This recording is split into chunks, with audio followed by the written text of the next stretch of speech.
Lila Thornton, 26, stared at her phone in disbelief. The text from her parents simply read, "Ha ha," followed by a screenshot of their newly emptied joint family savings account.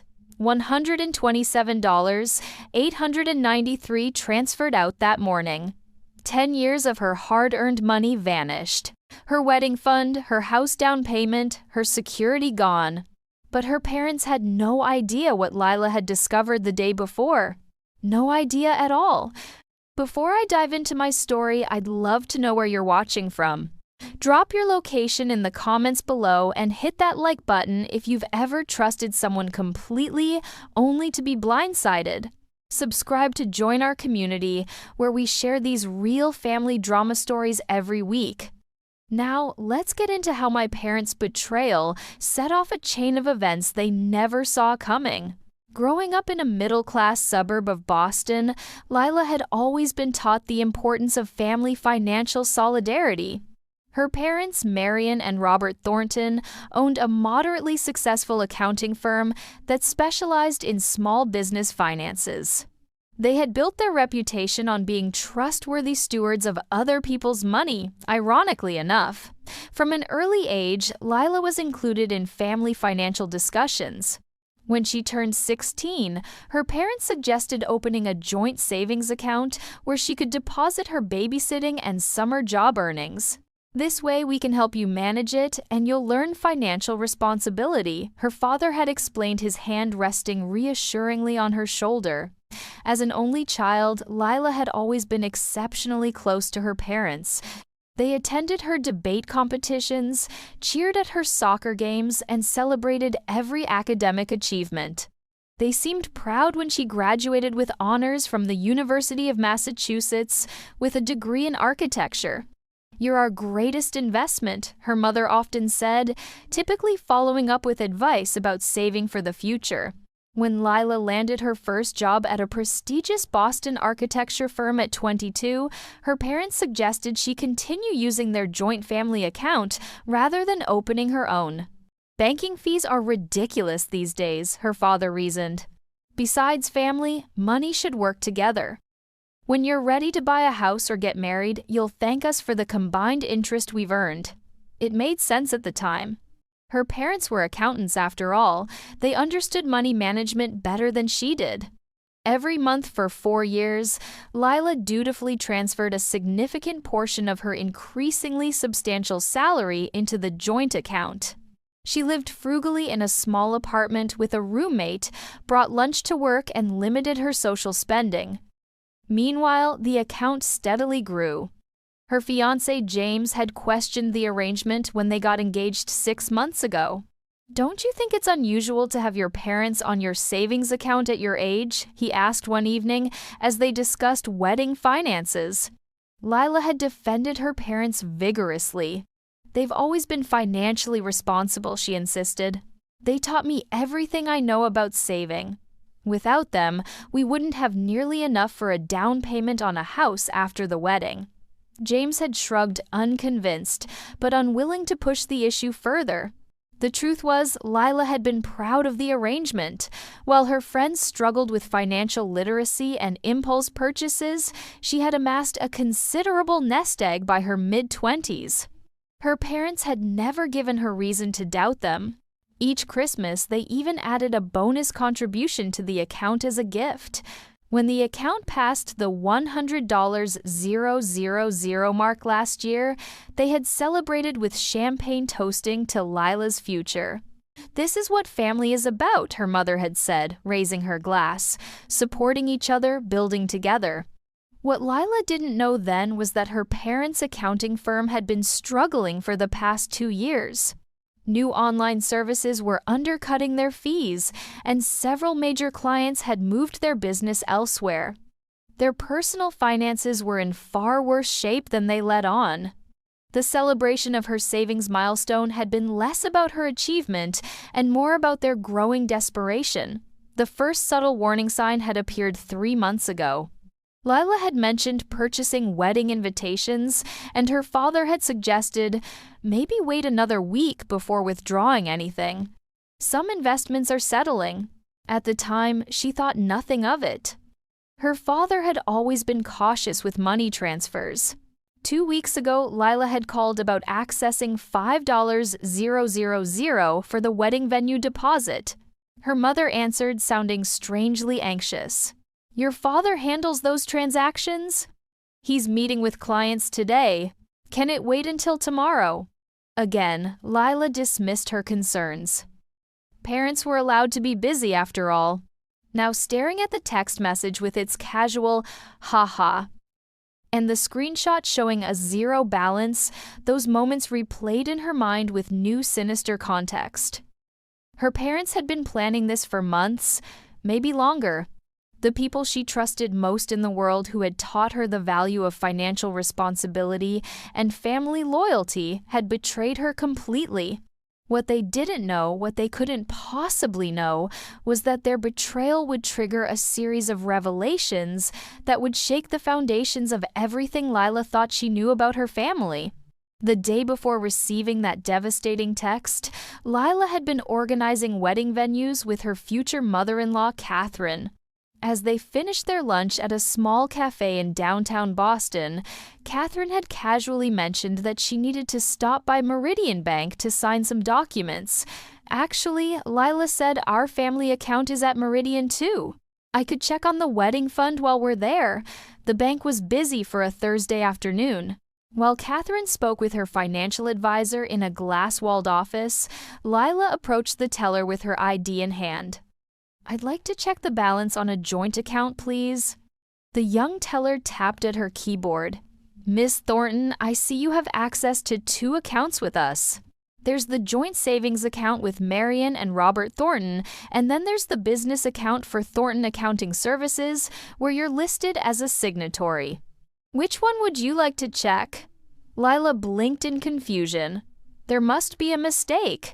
I don't have anything to do with my parents' business account." The teller frowned slightly, double-checking her screen. "According to our records, you were added as a signatory to the business account approximately 14 months ago. Would you like the balance on that account as well?" A cold feeling spread through Lila's chest. "Yes, please." The teller printed a statement and slid it across the counter.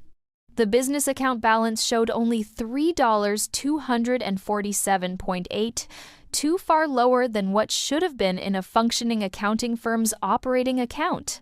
But what caught Lila's attention was her own signature on the signatory line, except she had never signed it. "Could I see the documentation for when I was added to this account?" she asked, struggling to keep her voice steady. 10 minutes later, Lila sat in a small private office with the bank manager staring at paperwork she had supposedly signed. The signature looked convincingly like hers, but she had absolutely no memory of ever adding her name to her parents' business account. "Miss Thornton, is everything all right?" the manager asked, concerned by her pale face. "When exactly was this paperwork filed?" Lila asked. The manager checked the dates. "The amendment to add you as a signatory was processed February 15th of last year." Lila remembered that day clearly. She had been in Chicago at an architectural conference. She couldn't possibly have signed these papers in Boston. "I need copies of everything," she said quietly. "And I'd like to know if there have been any unusual transactions between the business account and my joint savings account." The manager hesitated. "I can provide your documentation, but I can only discuss transactions on accounts where you're a verified holder." "I understand," Lila said. "Just the copies will be fine for now." That evening, instead of going home, Lila went to James's apartment, the manila envelope from the bank clutched tightly in her hands. When she explained what she'd discovered, his face darkened. "We need to talk to a lawyer," he said immediately. "Your signature was forged. That's fraud." "But they're my parents," Lila protested weakly, though the evidence was damning. James took her hands. "Which is exactly why this is so serious. People who love you shouldn't commit crimes against you." That night, Lila barely slept. She called in sick to work the next morning and scheduled an emergency appointment with a financial crimes attorney recommended by James's firm. The lawyer, Miss Andrea Winters reviewed the documents with a grim expression. Your parents added you as a signatory without your knowledge or consent, using a forged signature, she summarized. The question is why? Being a signatory doesn't give them access to your money. It gives you potential liability for their business. The realization hit Lila like a physical blow. They're not trying to steal my money. They're setting me up to take the fall for something. Miss Winters nodded slowly. That would be my concern. We need to find out what's happening with their business immediately. She was drafting a letter to officially dispute the signature when Lila's phone chimed with the text from her parents. The casual haha, followed by proof they had emptied the joint account, the account where Lila had stored her entire financial future. Now, the pieces were falling into place, forming a picture more disturbing than Lila could have imagined. Her parents hadn't just stolen her money, they had potentially implicated her in whatever financial trouble they were trying to escape. As she showed the text to Miss Winters, the lawyer's expression hardened. This changes everything, she said, reaching for her phone. We need to contact the authorities immediately. And Lila, prepare yourself. I suspect this is just the tip of the iceberg. What Lila couldn't yet grasp was just how right Miss Winters would prove to be. The following week passed in a blur of legal meetings, police reports, and tearful phone calls that went straight to voicemail. Lila's parents had vanished, their cell phones disconnected after that final taunting text. Their home sat empty, mail piling up behind the locked front door. Lila, who still had a key, stood in their deserted living room, surrounded by the familiar family photos, now seeming like props in an elaborate stage play of deception. Miss Winters had moved quickly, filing emergency legal actions to freeze any remaining assets under the Thornton name, but they were too late for most of it. Bank records revealed that her parents had been methodically transferring small amounts from their business accounts into offshore holdings for months. The final transfer of Lila's savings had been their endgame and their mistake. They've left an evidence trail a mile wide, Detective Harmon told Lila during their third meeting at the police station. A stocky man with kind eyes that belied his relentless investigative nature. He spread documents across the table between them. Your parents aren't just running from you, they're running from at least 12 clients whose tax payments never made it to the IRS. Lila felt the room spin slightly. Tax payments. Your parents' firm was handling tax filings and payments for several small businesses. Those businesses provided funds to Thornton Accounting to pass along to the government, but that money never arrived. He tapped a spreadsheet. We're looking at nearly $1.7 million in misappropriated client funds over the past 3 years. And they put my name on the business account. Lila whispered, the implications crashing over her like a wave. Exactly, Miss Winters interjected. If they hadn't been so greedy as to take your personal savings too, they might have successfully framed you as the responsible party when the scheme eventually collapsed. You would have been left holding the bag for their crimes. James squeezed Lila's hand under the table. He hadn't left her side through any of this, rearranging his work schedule and offering his apartment as a sanctuary when reporters began calling Lila's roommate. The FBI has been notified, Detective Harmon continued. Tax fraud and interstate flight make this a federal case now. We've traced their last known movements to Miami International Airport 3 days ago, but we haven't confirmed any departures yet. That night alone in James's bathroom, Lila finally allowed herself to truly break down. She sat on the cold tile floor, knees pulled to her chest, and sobbed until her throat was raw. The betrayal went beyond money. Every childhood memory, every proud parental moment, every piece of advice they had ever given her, all of it was now colored by this final, unforgivable act of selfishness. Had they ever truly loved her, or had she always been nothing more than a convenient pawn in their schemes? The investigation intensified over the next 3 days. Lila took a leave of absence from work, unable to focus on architectural plans when her own life had structurally collapsed. She spent hours with forensic accountants, providing them with every financial detail she could remember. Each revelation felt like another blow to her chest. She learned that her parents had been living far beyond their means for years, maintaining a facade of middle-class stability while secretly drowning in credit card debt. Their firm had begun losing clients to cheaper online services 5 years ago, but rather than downsizing their lifestyle, they had started borrowing from client tax funds, initially intending to replace the money before anyone noticed. "It's a classic embezzlement pattern," explained Martina Chen, the lead forensic accountant. "They took a little, covered it up, then took more.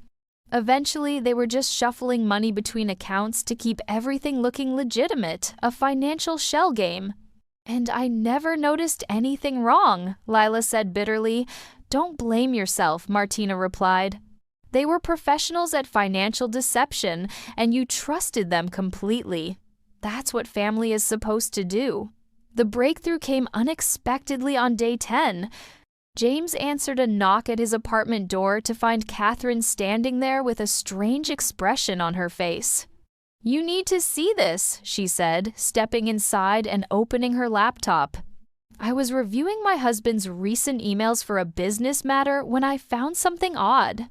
She pulled up an email thread from 6 months earlier between James's father, a retired international banking executive, and Robert Thornton.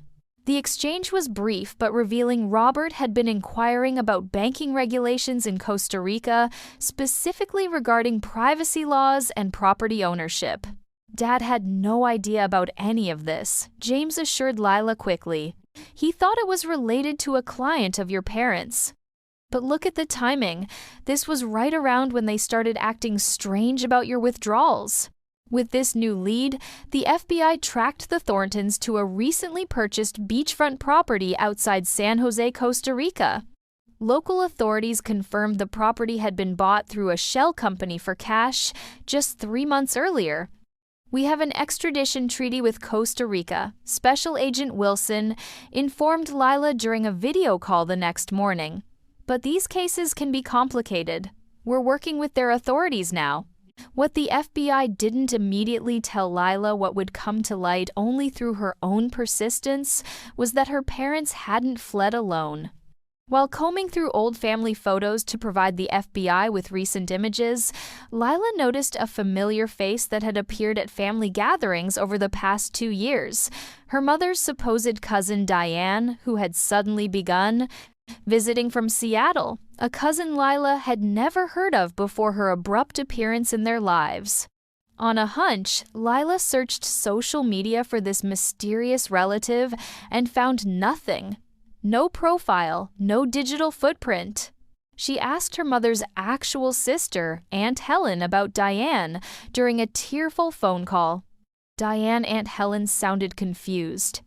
"Your mother doesn't have a cousin, Diane, at least not one I've ever heard of, and I grew up with her. I need to take a moment to check in with you all. Are you keeping up with this wild ride? If you're enjoying this story of family betrayal and justice, tap that like button and let me know in the comments if you've ever discovered someone close to you wasn't who they seemed. This story is about to take an even more shocking turn that I never saw coming.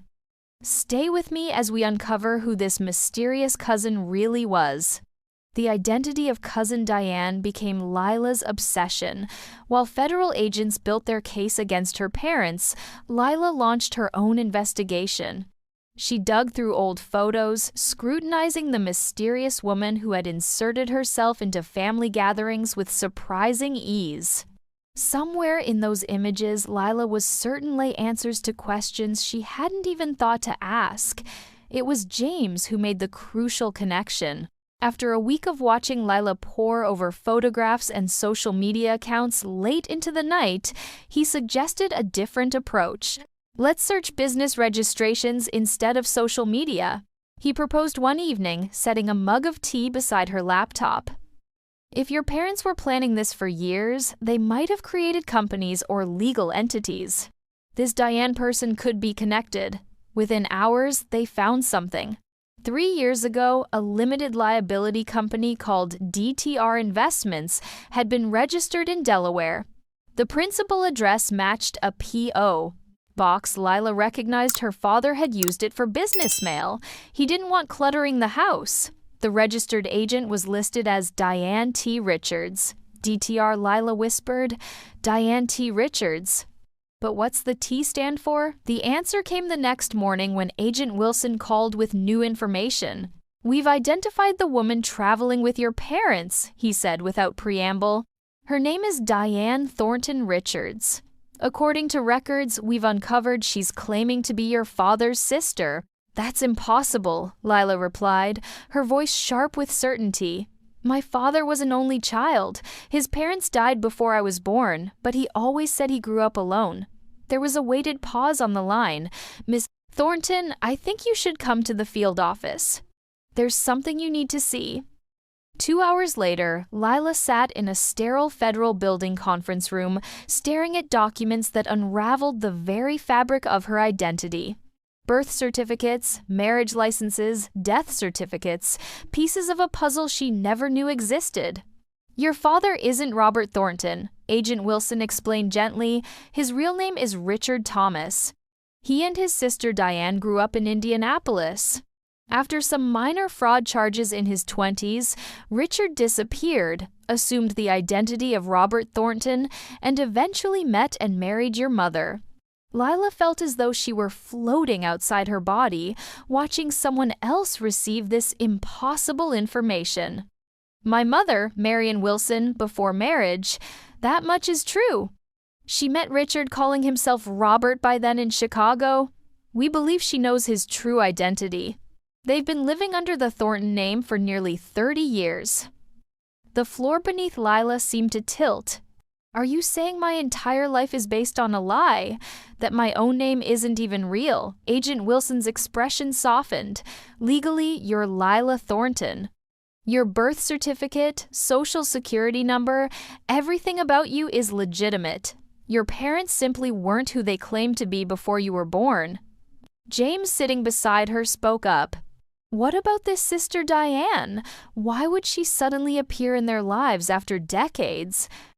"That's where it gets interesting," the agent replied, sliding another folder forward. "Diane Thomas Richards has her own history of financial fraud. 3 convictions in 2 states. Based on financial records, we believe she reconnected with your father approximately 4 years ago, right when the accounting firm began struggling.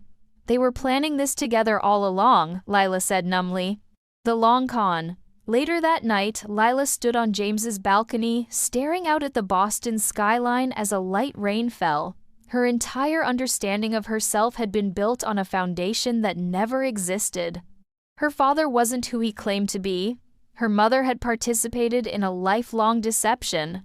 Even their professions as accountants seemed like a cosmic joke. Now they had chosen careers that positioned them as financial experts, creating the perfect cover for their eventual crimes. "How do you move forward from something like this?" she asked James, who stood silently beside her. "How do you trust anyone again?" He didn't offer platitudes or easy answers. Instead, he simply took her hand. "One day at a time," he said, "and you start by trusting yourself." Something shifted in Lila at that moment. The shock and grief began to crystallize into something harder, more determined. If her parents, or whatever she should call them now, had orchestrated this elaborate betrayal, then there must be more to uncover. And if they thought they had left her destitute and destroyed, they had severely underestimated the daughter they had raised. "I want to go to Costa Rica," she announced suddenly. James looked startled. The FBI advised against that. They said to let them handle the investigation. "I'm not going to confront them," Lila clarified, a new resolve strengthening her voice. "I'm going because they've been planning this for years. There will be records, properties, accounts, things the FBI might miss because they don't know what to look for. But I do. I know their habits, their preferences. I know how they think." The next morning, Lila called Miss Winters and laid out her plan. To her surprise, the lawyer didn't immediately dismiss the idea. "Actually, Miss," Winters said thoughtfully, "you might be onto something. The authorities are building a criminal case, but there's also the civil matter of recovering your stolen funds. If you can help locate assets they've hidden, it strengthens our position." Within 48 hours, Lila had booked flights to San Jose and arranged for a local attorney recommended by Miss Winters to meet them upon arrival. James, despite his initial concerns, requested emergency time off from work to accompany her. "You shouldn't do this alone," he insisted. "Besides, 2 sets of eyes are better than 1. What neither of them could have anticipated was how this journey would lead to the most shocking discovery yet, one that would finally answer the question Lila had been asking herself since receiving that cruel text message. Why would the people who raised her, who seemed to love her, betray her so completely? The humidity hit Lila like a wall as she and James exited the San Jose airport. Costa Rica's lush greenery and vibrant colors seemed to mock her grim mission. Under different circumstances, this could have been a romantic getaway. Instead, she clutched a folder of documents and a determination that had hardened during the long flight south. Elena Vasquez, the local attorney arranged through Miss Winters, greeted them with a firm handshake and direct manner that Lila immediately appreciated.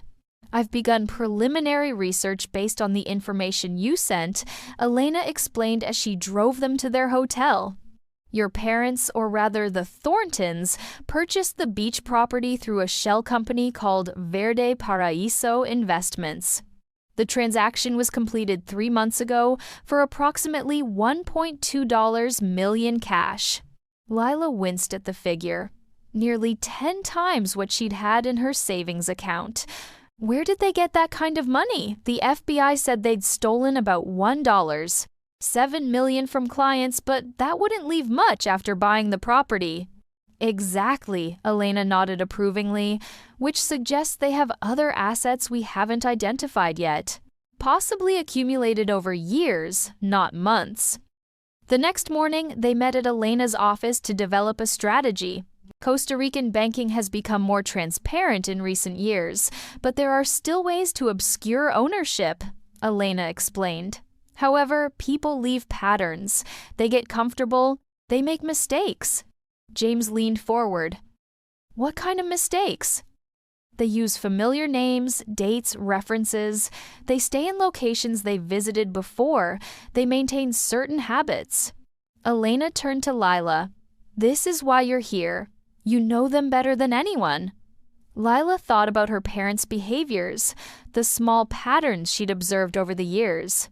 "My father always used family birth dates as passwords. And they traveled to Costa Rica twice in the past 5 years. For vacation, they loved a place called Manuel Antonio." Good Elena made notes. "What else? Places they talked about, dreams they mentioned. They always said they wanted to retire somewhere with a boat," Lila remembered. "My father loved sailing, though we rarely had time for it. He subscribed to yachting magazines." For 3 days, they followed these threads. Elena's connections at various municipal offices proved invaluable, providing property records that wouldn't have been accessible to foreign authorities without lengthy legal processes. They discovered that Verde Paraíso Investments owned not just the beach house identified by the FBI, but also a smaller property in the mountains and a slip at a marina near Quepos. The marina, Lila insisted. "We need to check it out." The coastal drive to Quepos was stunning, winding along cliffs overlooking the Pacific Ocean. Under Elena's guidance, they located the marina, where Verde Paraíso held a long-term lease on a slip. The harbor master, initially reluctant to share information, became more cooperative when Elena explained the legal ramifications of harboring assets purchased with stolen funds. Slip 27, he finally disclosed. Paid up for 2 years in advance. The yacht arrived about 6 weeks ago. Family Legacy is the name. Lila felt a chill despite the tropical heat. Family Legacy? The irony was almost too perfect. The 48-foot yacht gleamed white in the afternoon sun, its name emblazoned in elegant blue script across the stern. It was exactly the kind of boat her father had pointed out in magazines, talking about someday when their hard work paid off. "Can we get aboard?" James asked Elena. She shook her head. "Not without a court order. But we can document its presence and value. It's easily worth $500,000, possibly more." That evening, in their hotel room, Lila calculated the assets they'd identified. $1.2 million for the beach house, approximately $200,000 for the mountain property, and at least $500,000 for the yacht. That's already nearly $2 million, and we know they took my $127,000 as well. The FBI said they stole $1.7 million from clients. The math doesn't add up. James frowned. They must have had other sources of money. Maybe they've been stealing longer than anyone realized. The breakthrough came from an unexpected source the following day. Elena received a call from a colleague at a real estate office in Yaco, where the Thorntons' beach house was located. A property manager recognized their photos, Elena reported. Apparently, they've been renting a home in the area every winter for the past 7 years, always for exactly 6 weeks, always paying cash. 7 years, long before their accounting firm had begun struggling, long before they had started embezzling from clients. Acting on this new information, they drove to Yaco and met with the property manager, a friendly expatriate named Steve, who had handled luxury rentals for over a decade. "Oh yeah, the Thorntons," he confirmed, looking at their photo. "Great tenants. Always paid on time, always left the place spotless." They mentioned a few years back they were saving up to buy their own place here eventually. "Did they ever mention where the money was coming from?" Lila asked carefully. Steve scratched his chin thoughtfully. "They talked about investments. Something about early tech stocks and smart diversification. Robert or Richard, I guess, liked to brag a little after a few drinks about getting in on Amazon and Apple early." Lila exchanged glances with James. Her parents had never mentioned any significant investments to her. Armed with this new information, Elena expanded their search to investment firms, catering to expatriates and foreign investors. On their 5th call, they struck gold. "Yes, we've managed accounts for Robert and Marion Thornton since 2008," confirmed the receptionist at Coastal Wealth Partners. "Would you like to make an appointment?" Elena smoothly arranged a consultation for the following morning, posing as a financial advisor representing the Thorntons' interests. Lila spent the night rehearsing questions and scenarios, preparing for their best chance at uncovering the full extent of her parents' financial deceptions. The meeting exceeded their wildest expectations. The investment advisor, assuming Elena had proper authorization, proudly detailed the Thorntons' portfolio tech stocks purchased in the early 2000s, strategic real estate investments in emerging markets, cryptocurrency purchases, timed perfectly to ride Bitcoin's dramatic rise. Their total managed assets exceeded $4.3 million. They were quite savvy investors, the advisor noted. Particularly impressive given their relatively modest income from their accounting practice. Outside, Lila could barely contain her shock. Over $4 million in legitimate investments. Where did that initial money come from? They were always so careful with spending, always talking about saving for the future, but their lifestyle never suggested this kind of wealth. "There's something else going on," James agreed. "Something that started long before their recent crimes." Elena made some calls that afternoon. By evening, she had arranged a meeting that would provide the final missing piece of the puzzle. A meeting with someone who knew Richard Thomas and Diane Thomas long before they became the people Lila thought she knew. The elderly man who met them at a quiet cafe the next morning had thinning white hair and hands spotted with age. He introduced himself simply as Howard, though Elena had informed them he was a former detective who had worked cases involving Richard and Diane Thomas in Indianapolis nearly 30 years ago. "I remember them well," Howard said, stirring his coffee slowly. "Some cases stick with you even decades later. The Thomas siblings were clever, not violent but manipulative. They understood human nature, how to gain trust." Lila steeled herself. What exactly did they do? Howard studied her face for a moment, perhaps seeing echoes of the man he had once pursued. They ran insurance scams mainly, car accidents, slip and falls medical claims. But their biggest score was an elderly widow named Margaret Thornton. The name hit Lila like a physical blow. Thornton, not a random identity after all. Margaret was wealthy, lonely, and childless, Howard continued. Richard and Diane spent nearly 2 years convincing her they were distant relatives who had found her through genealogy research. They were charming, attentive, they became her family. And then they stole from her. Lila guessed her voice hollow. Howard nodded. Margaret changed her will, making them her sole beneficiaries. When she died natural causes, we verified they inherited approximately $1.8 million and her family home. We investigated because the circumstances seemed suspicious, but everything was legally airtight. They disappeared shortly after, and Richard Thomas became Robert Thornton. Taking her name, Lila whispered. Taking her identity. A common tactic, Howard confirmed. Use the name of someone real, preferably deceased, with a legitimate paper trail. It helps establish the new identity. James leaned forward. But you said this was 30 years ago. Lila is only 26. Howard's expression softened as he looked at Lila. Richard met Marion Wilson a few years after disappearing from Indianapolis. As far as we could tell, she wasn't involved in the original scams.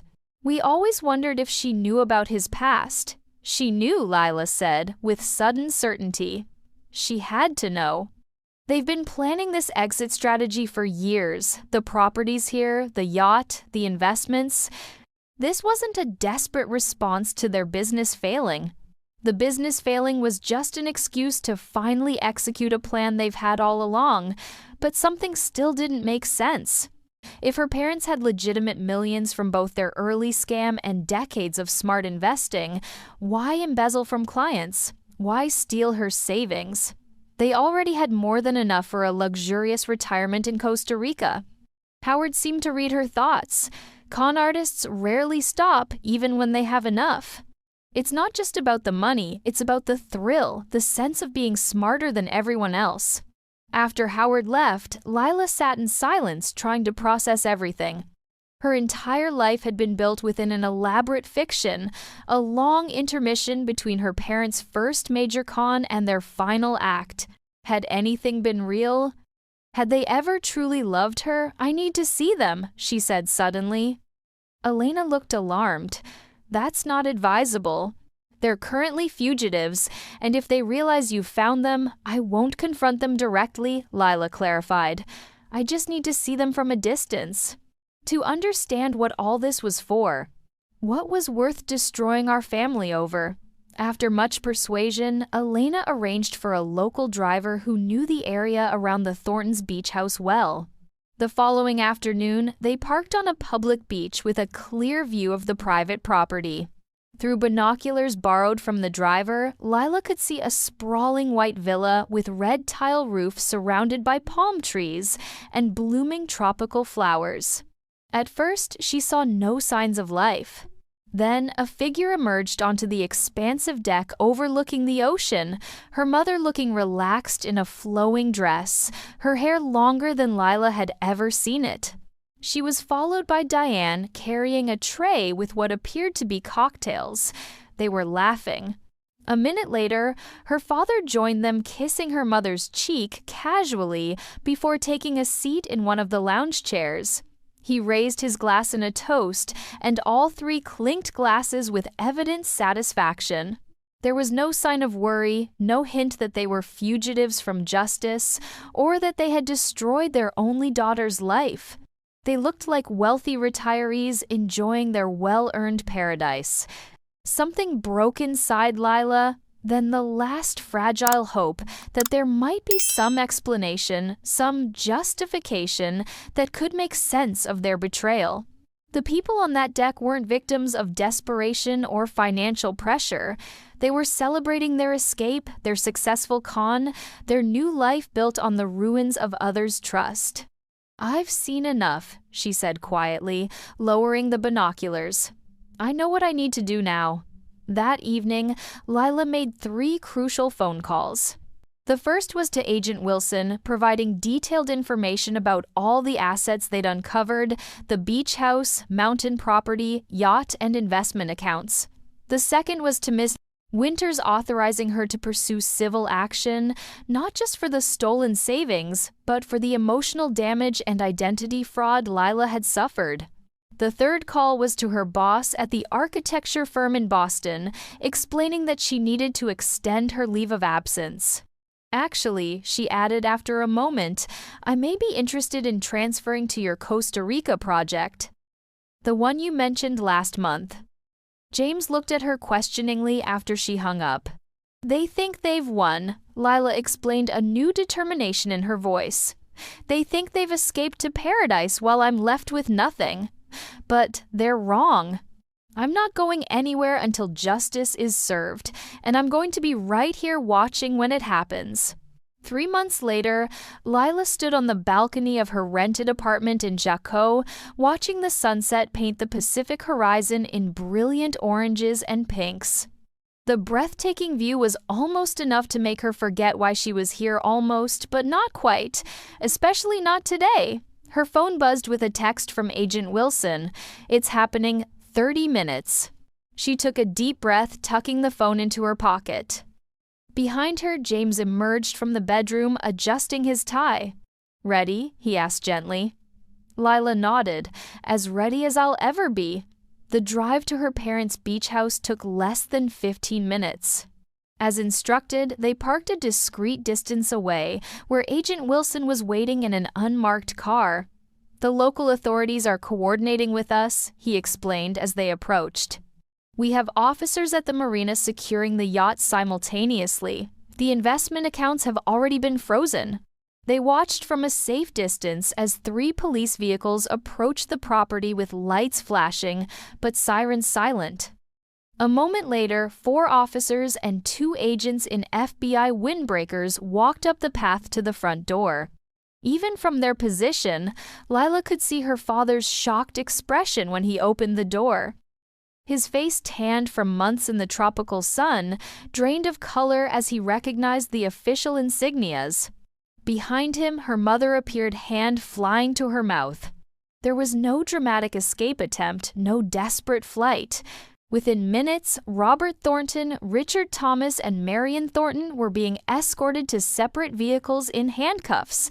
Diane emerged last, arguing loudly with the officers as they led her away. "They're being charged with multiple federal crimes," Agent Wilson explained. "Wire fraud, tax evasion, identity theft, and interstate flight to avoid prosecution. With the evidence we've gathered, including what you helped uncover, they're looking at significant prison time."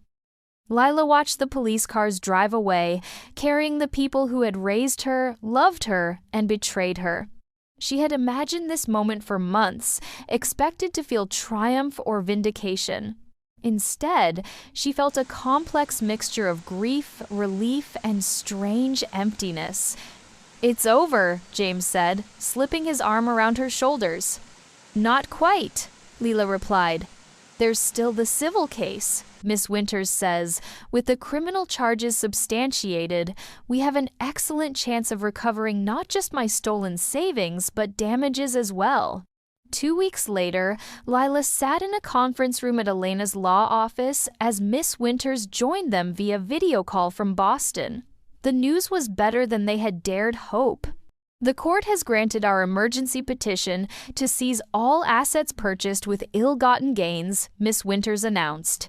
"That includes the properties, the yacht, and a substantial portion of the investment accounts. Since you've provided clear evidence that your savings were stolen, those funds will be returned to you immediately. Additionally, the judge has been receptive to our argument that you deserve compensation for the emotional damage and potential harm to your credit and reputation. What about the other victims? Lila asked. The clients whose tax payments were stolen. They'll be made whole through asset liquidation and insurance, Miss Winters assured her. Your parents' firm had malpractice insurance that will cover a significant portion of those losses. That evening, Lila and James walked along the beach as the sun set once again over the Pacific. The same natural beauty that had drawn her parents to this place now offered Lila unexpected healing. I've been thinking about what happens next, she said, watching the waves gently roll onto the shore. The Boston firm has officially offered me the position heading their new Costa Rica sustainable design project. James looked surprised. You're considering staying here. After everything that happened, Lila nodded. It feels right somehow. Not because of them, but in spite of them. They chose this place for their escape. I'm choosing it for a new beginning. She paused, gathering courage for her next words. The question is, what will you do? James took her hand, his expression serious. I've been talking with my firm about remote work possibilities. They're surprisingly open to it, especially given my case results over the past few months. He smiled slightly. Besides, the wedding we planned in Boston doesn't feel right anymore. Maybe something smaller here on the beach. Lila felt tears spring to her eyes, but for the first time in months, they weren't tears of pain or betrayal. You still want to marry me, even after learning my whole family is based on lies? I'm not marrying your family, James said simply. I'm marrying you. And you, Lila, are the most honest, resilient person I've ever known. 1 year later, Lila stood in the courtroom as her parents and Diane received their sentences. Richard Thomas, 15 years. Marion Thornton, 8 years. Diane Thomas Richards, 12 years. They didn't look at Lila during the proceedings, couldn't meet her eyes as the judge detailed their crimes and the lives they had damaged. Outside, the courthouse reporters asked how she felt about the sentencing. Justice was served, she said simply. Not just for me, but for everyone they deceived. Now it's time to build something honest from the ruins of their deception. Today, as I wrap up my story, I want to thank you all for following along on this difficult journey. Has someone in your family ever betrayed your trust? How did you find the strength to move forward? Drop a comment below. I read every single one. If you found value in my story of survival and justice, please hit that like button and subscribe to my channel for more real-life experiences. Share this video with someone who might need to hear that even after the worst betrayal, new beginnings are possible. Thank you for being part of my healing journey, and I'll see you in the next video with another story of resilience and truth.